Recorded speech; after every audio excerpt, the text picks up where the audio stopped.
E siamo di nuovo alla Lennart Meri Conference per il secondo giorno di conferenza. I'm here with Jill Dougherty. She's a veteran CNN correspondent. She now teaches at Georgetown University, and she has a book about her experience in Russia. So, Russia from within, Russia known from, the Moscow bureau of CNN. What is it that us from Italy, from the rest of Europe, and from the US still don't get about Russia? I think it's a deep question. On some level, Russia is like the West, on some level. And they look like us, and sometimes they kind of sound like us if they speak other languages. But I think there's a different, history, not to get too deep about history, but I do think history and culture matter. And Russia did not go through the Enlightenment. It didn't really have a Renaissance, which Italy did. So I think there's a different approach, and especially when you get people like Putin. I mean, Putin comes from a repressive Soviet society, and he was a member of the most repressive part of that society, the KGB. So he can look like a normal politician, leader of a country sometimes, but there's his understanding of the West. And I think actually his lack of trust about the West, and sometimes he even, I think, despises the West, is really something that it's hard to understand as a Westerner, but it's really there. You just had a brilliant conversation with Garry Kasparov, the chess champion and opposition leader in exile. His take is that Russia needs to be defeated in Ukraine. Otherwise, there will never be even the remote chance of a change in Moscow. Do you think that this take is still actual now, is still current now in the US administration, in Washington? Because you know both worlds. And do you know if the international, scholars and pundits in Washington do still believe that a total defeat of Russia is on the table? I think one of the problems is you have to define defeat. Now, Garry Kasparov is very specific. He says you have to push them out of Ukraine, push them back to Moscow, and make it very obvious that they lost, that Putin lost. But the problem, I think, with Putin, and he's Russian, so maybe he knows more. But I think the problem with Putin is he can define things. So he might, unless he's really pushed out, he could define victory in a different way. I mean, he could say, we are going to pull back because we've achieved our objectives of denazification, et cetera, and just kind of change the verbiage, because it will be very bad. I do agree with Garry Kasparov that if he is perceived as losing politically, it's very bad for him, because then the Russians are going to ask, why did all these people die? The latest I saw, roughly 350-some thousand dead, let alone 1 million total dead and wounded. That is huge numbers. So somebody's going to have to pay for that. And if they think that Putin lost, I think they would blame him. And going back to the U.S., view of the situation on the field, do you think that there's still the support right now for a push for the Ukrainian to really rebuff and actually get the best deal possible out of potential negotiation? I honestly do not think that's the case. I think if you ask average Americans, if you look at the polls, they support Ukraine. But average Americans do not know all details, and they're not following the negotiations, et cetera. As far as I know, the negotiations towards some type of peace agreement are pretty much stalled, and nothing much is happening. And we've seen that, the United States stopped supplying most of the weapons that they used to supply. Now it's a burden that's on your European shoulders. It's your problem, as the president would say. So I do not think that the United States at this point is saying, let's give Ukraine what it needs and it can win. I think it's probably the opposite. Thank you. Thank you very much for your contribution. Thank you. Sure. Yeah, thank you. E quindi torniamo alla nostra diretta. E facciamo adesso un passo in Montenegro, il presidente del Montenegro che ho intervistato poco prima, chiedo alla regia di mandare la sua intervista. We've been talking about Montenegro accession to the EU. You're convinced that 28 is still the date. What makes you so convinced that this is the good chance for Montenegro? I think that finally now is the momentum when we have two for tango. So both the political will on behalf of the EU to have at least one new country joining the EU, as well as the political will on behalf of Montenegro to pursue reforms, which is tremendously important as well. So this is why, as the most advanced candidate country in this process, Montenegro is optimistic that we can make it as the 28th member state by 2028. We have opened all the chapters. We have closed almost half of them so far. The goal is to close all of them, perhaps by the beginning of the next year. And then we have basically a year to go for all the member states to ratify our accession treaty. What about the rest of the Western Balkan countries? Do you think that going in all together would be better, but since you've been doing this work, you can go earlier? Or if maybe during the summit that you're going to have in June with the European Union and the Balkan countries, do you think that there's still a window for the group going in all together? I mean, listen, this is a merit-based process, and in that regard, Montenegro is by far the most advanced. But I always say it is in the national interest of Montenegro that all the other countries of the Western Balkans also join the EU as soon as possible.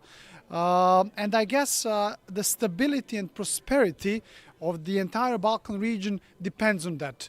Montenegro in this regard is a role model, is a success story, and the light at the end of the tunnel, because there is a lot of pessimism generally in the countries of the region about whether the accession is possible at all. So I think that now with Montenegro acceding into the EU will also be able to send a very powerful message to all the other countries of the region that yes, enlargement is possible. Look, Montenegro has made it. Ecco, abbiamo sentito Jakov Milatović, presidente del Montenegro. Il Montenegro punta a entrare nell'Unione Europea nel 2028, essere il 28° membro nel 2028. Ci sarà il 5 giugno il vertice tra i Balcani e l'Unione Europea e il Montenegro lo ospiterà. È una situazione molto delicata perché anche gli altri paesi dei Balcani occidentali vogliono entrare nell'Unione Europea e in teoria volevano entrare tutti insieme, un po' come è successo nel 2004 quando l'Europa dell'Est è entrata nell'Unione Europea, ma il Montenegro vuole fare una corsa in avanti perché crede di avere già le carte in regola, ha fatto i compiti a casa, come si dice, e quindi il presidente ha confermato alla Adnkronos che se le condizioni ci sono, loro sono pronti a entrare nel 2028 e poi dice gli altri membri candidati potranno farlo a maggior ragione dopo il nostro aver aperto la strada a questi nuovi allargamenti. Adesso do la linea di nuovo alla regia per un'altra intervista che ho fatto stamattina all'ex presidente estone Ilves, che è stato presidente dal 2006 al 2016 ed è l'architetto della grande digitalizzazione dell'Estonia. L'Estonia è diventata una potenza tecnologica e uno stato perfettamente digitalizzato. Lui è il presidente che segue Lennart Meri, il presidente a cui è dedicata la conferenza alla quale stiamo partecipando, e ha decisamente impresso questa svolta tecnologica al paese ed è per questo che gli chiedo soprattutto di tecnologia. Grazie, la regia. President Ilves, so let's talk about technology. Estonia has become a technological superpower in its own right, also when you were president. Do you think the same model is applicable to other European countries? Because we're kind of far behind still. Absolutely. I mean, one of the things that I've been pushing long before I was president actually was digitization of the country. And for example, one innovation we have, which is we came out with digital prescriptions, so you can go to any pharmacy in Estonia and ID yourself and you get a prescription. So we've now extended it first with Finland, which is the first ever cross-border agreement on exchange of data on that. And now 12 countries in Europe actually use our system, so that if I go to Portugal and I get sick, I go and ID myself, and it connects to the Estonian digital prescription service, and I get my medicine. I mean, this is the kind of thing we should be doing in all of Europe. You should do the same thing with healthcare data. So if I go to Italy and I get sick, I would go to an Italian doctor. I would authorize him to look at my medical records, which I do with my ID. And then he would see my medical records, on which, of course, no Italian doctor knows Estonian, but I mean, in these days of AI, he would get the whole thing right there in front of him, translated into Italian, and then he'll see, well, you're allergic to that, and you have this thing and that thing. All of this is possible. It's what's missing is, as with things like the Draghi report, it's the political will to do it. Okay. This makes me think about the concept of DPI, digital public infrastructure. So, and maybe Eurostack, the idea that maybe you can start from public service, not public in the sense that the state has to do it, but like general purpose services, and then grow from there, because we're kind of good at that in Europe, maybe even better than the US, not as good as China. But is that maybe a way to create a European alternative between China and US?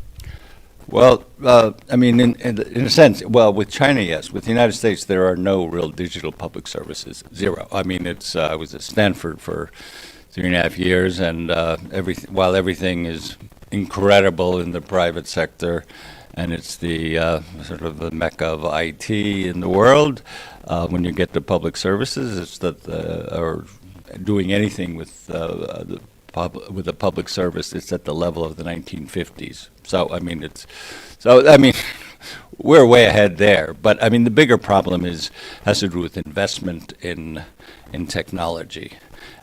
We see this in my little country. We see this in Sweden. I don't know what's the case in Italy, but as soon as you have a good idea and a company looks like it could make some money, and especially in tech, there's no money in Europe. So what do? They go and move to the United States, and they get massive investment from there because they have big capital market. Europe, every country has its own capital market, which means that, I mean, a country like mine, I mean, it's just not enough to sustain a unicorn. So we have 10 unicorns in this country, more unicorns than per capita, of course, than any other country. But they're all funded outside of this country, and almost all of them by U.S. venture capital. Do you think that, last year after Trump and Zelensky met, you said that the U.S. Could not be trusted anymore when we talk about security, probably. There is definitely a movement now of students, researchers, even small investors that are avoiding the U.S. for the climate that is in universities. Chancellor Merz yesterday said that he would not send his kids to the U.S. to study or work now. Do you think that there might be a window for the European university and institutions and research, a window of opportunity in this moment to attract that kind of talent? Then the capital, of course, is still a sore point.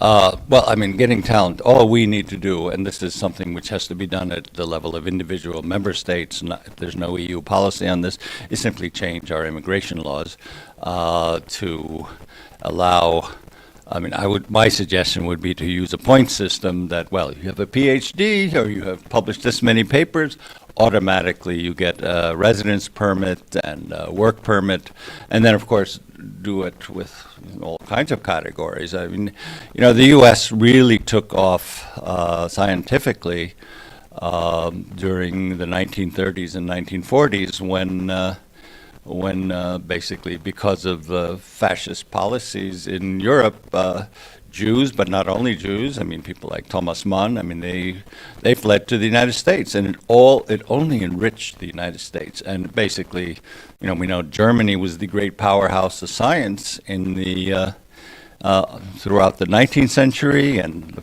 first 35 years, 40 years of the 20th century. German science has never recovered, given what it was. An idea of how far behind we are.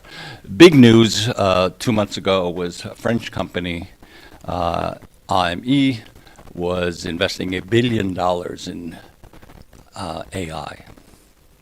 This year, in the United States, between public and private funds, Amazon, Google,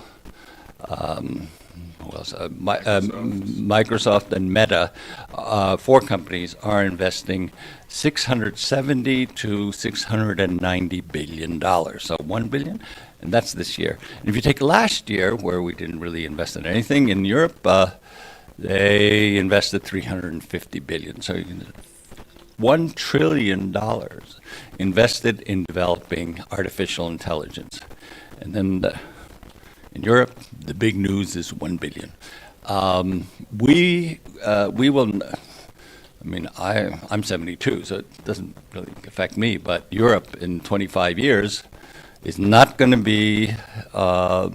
It's not going to be anything anymore if we don't take hold of Mario Draghi's program and implement it. And if we don't do it within all of the European Union, because this country doesn't want to do that, or the other country doesn't want to do something else, well, then we have to go to a core Europe, and we have to get the countries that care about the future, who have the courage to do it, and with political leaders who have the courage to do it, then we will be much better off. Thank you. Thank you very much. Siamo di nuovo in diretta dalla Lennart Meri Conference a Tallinn e con me ora c'è Carlo Masala, professore alla Bundeswehr University di Monaco, autore di un grandissimo successo non solo letterario, editoriale, ma anche politico, geopolitico, un libro intitolato If Russia Wins, che è uscito l'anno scorso e che ha creato questo scenario di cosa potrebbe succedere se noi lasciamo vincere la Russia in Ucraina. Professor Masala, your book starts with the idea of a potential invasion by Russia in the Narva River, which is here in Estonia. So this would be a test to the Article 5, readiness of NATO members. What has changed in the past year? Has something changed in the past year? Would you still write what you did a year ago? Well, let's put it this way. I would write the same thing, that it's very much likely that Russia will test NATO's resolve. I wouldn't choose Narva, because if you look, if you go to the city and if you look what the Estonians did over the past year, they basically fortified the city very much. So it will be very difficult for the Russians to take over Narva. This is not something they can do overnight, very quickly. And the readiness of Estonians to defend their borders increased dramatically over the past year. You said recently, if I were Russia, I would invade now. Why is this, you think, the right time? Is any day from tomorrow going to be worse because we are getting better prepared for a potential Russia action? I mean, we're getting better prepared for potential Russia action. But if you look actually at the strategic setting, I mean, you have upcoming elections in France and no one knows how they will end. We don't know how long Keir Starmer will survive. So if we talk about two big NATO powers, we have a US president who is basically telling every day its readers on Truth Social that he is not willing to defend NATO, that he thinks that NATO countries are suckers and only exploiting the US. We have a United States who is active in the Persian Gulf and basically running out of ammunition. So they are distracted. So strategically speaking, this is the perfect setting to provoke now something in Europe, because you can bet that Europe is not ready, although Europe progressed heavily, and the US won't be there. So therefore, I said, if I were Putin, I would do something in the coming weeks and months. So you mentioned Trump, and one of the big talks at the conference this weekend has been the news that was reported a couple of days ago that the United States are not sending more than 4,000 troops that were supposed to go to Poland. How do you read this particular scenario? Is this Trump, respecting the promise that he made that he would basically cut NATO support, or is it just a message to Europe, and then in general the general situation doesn't change much? I mean, first of all, the numbers we have, 5,000 from Germany, 5,000 not coming to Poland, and probably a rotating brigade, which basically will go away from Romania. Given the huge number of US forces in Europe, this is symbolic. It doesn't really affect the strategic setting of Europe. It's a very symbolic number that he's going to withdraw if he withdraws them. But as I said previously, the point is the signal. What kind of signal does the US send to Russia? That it's no longer willing to defend Europe as it used to be over the past 70 years. And I think the signal is devastating, not the actual numbers of troops not coming or being withdrawn from Europe. So, one of the best, the people that knows the German military situation best. Germany, Japan, Italy have a thing in common. They lost the Second World War, and in the aftermath of the war, their constitutions, their military apparatus, their political class have been told to not rearm, to not think of themselves as strategic actors. Something has changed, of course. Something has dramatically changed since the Zeitenwende, since whatever happened also in the Indo-Pacific for Japan. But Italy is the laggard among these three countries. Why do you think that there's this difference between Italy and Germany? Well, I think the main difference is, and if you look back into history, Germany was always, geographically speaking, in the middle of Europe. So Germany had always the view on the east, and now realizes that if Russia wins in Ukraine, the situation will worsen for the east of Germany, and thereby also for the east of Europe, and thereby also for Germany. While Italy, more or less since the 60s, is looking at the southern rim and considering the southern rim as its prime threat environment. So Giorgia Meloni is very clear on Ukraine and helping Ukraine, but I think if you look at the Italian society, they're much more concerned what happens, at the opposite coast of Italy, and therefore the feeling and the urgency of doing more with regard to Russia, who might attack a Baltic country or a country at its eastern flank, is less there than in Germany.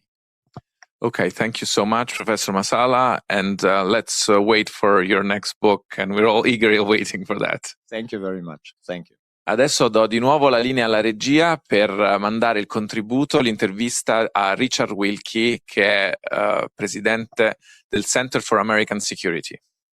Secretary Wilkie, Donald Trump just came back from his trip to China. He met with Xi Jinping. During the panel today, China, you brought up China. Not a lot of other panelists have brought up China here at the Lennart Meri Conference. What do you think is changing towards American attitude towards China? Has anything changed in your vision to also the guarantee to defend Taiwan that was promised a few decades ago to the Taiwanese people? Or do you see this as something that was just a trip, and then the basic strategy stays the same? Well, I think the news is there wasn't much news coming out of the summit between Xi and President Trump. I will say that the president did re-inject strategic ambiguity into the Taiwan question, which has been the hallmark of American presidents since Richard Nixon, and that we keep the Chinese guessing. The president said he refused to answer any questions regarding America's defense posture toward Taiwan. But he sent a message earlier in the year by signing off on massive defense transfer and contracts to the Taiwanese military, which is rapidly changing its ability to stand up to an invasion across the channel. They're changing the way they defend their country. And so the president knows he has a card to play with Taiwan when Beijing gets out of line. So you mentioned that the U.S. has spent on dependencies, on families for veterans and for military personnel more than Britain and France combined. Have you seen a shift in this regard since the Russian invasion of Ukraine, and what do you see the outcome and outlook for European defense? Not in Britain and France. Turmoil in both countries. Prime Minister is on a very short term, I think. The President of France is on his way out. I have not seen... Well, let me just say, the British Army can fit into Wembley Stadium. The Royal Navy has 10 destroyers. They couldn't even get one out to Cyprus to defend their base from potential Iranian attacks. They're in a very sad state. The French are not spending enough. They said they will, but there's been nothing put on paper. It's the richest countries of Europe. It's not the countries in the East who have felt both the jackboot and the hammer and the sickle, but it is Britain, France, and I hate to say, because of my family ties, my mother's family being had the surname Gambino. Admiral Dragoni has said that the Italian military is below the level of survivability. Italy is a rich nation, and I know the Prime Minister wants to do more. I understand the political pressures that she's under, but it's not just Italy, it's Britain and France that need to do more, and Germany, which is saying the right things, needs to step up as well. Thank you. Thank you. Thank you so much. Eccoci di nuovo in diretta dalla Lennart Meri Conference a Tallinn. Io sono Giorgio Rutelli e abbiamo visto adesso Richard Wilkie. Richard Wilkie è stato segretario ai Veterans Affairs, cioè il ministero che si occupa dei veterani, degli ex soldati americani. È stato anche vice segretario alla difesa, uno che conosce molto bene il settore della difesa americana e anche quello europea, perché ha anche negoziato con gli europei negli anni scorsi.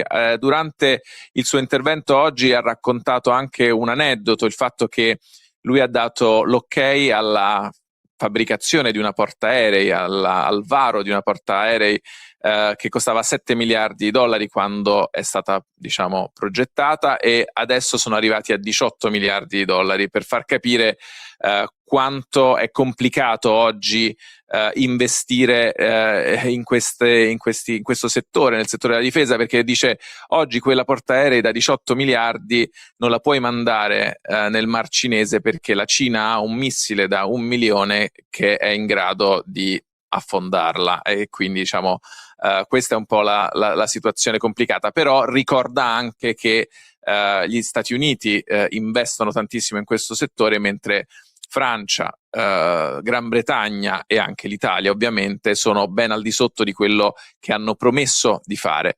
Poi abbiamo sentito Jill Dougherty. Jill Dougherty oggi insegna a Georgetown, ma è stata corrispondente della CNN Mosca, è stata il capo dei cronisti politici a Washington, nonché il capo dei cronisti delle relazioni internazionali, diciamo l'International Correspondent per la CNN. Quindi ha appena scritto un libro dedicato ai suoi 30 anni di conoscenza della Russia e ci ha raccontato proprio appunto la differente impostazione che c'è in Russia e anche nella testa di Putin quando si parla dell'Occidente. E quindi è interessante capire anche appunto dalla prospettiva americana che secondo lei oggi l'amministrazione americana e il popolo americano non sono disposti a sostenere il popolo ucraino come all'inizio della guerra, e hanno fondamentalmente messo molto chiaro, hanno messo in chiaro il fatto che tocca all'Europa ora, tocca a noi. E quindi questa cosa non cambierà anche se dovesse cambiare il presidente a Washington, se dovesse esserci un repubblicano o un democratico, questo tema non cambierà. Per chiudere, un riassunto di quello che ci ha detto Toomas Ilves, questo ex presidente della Finlandia, dell'Estonia, scusatemi.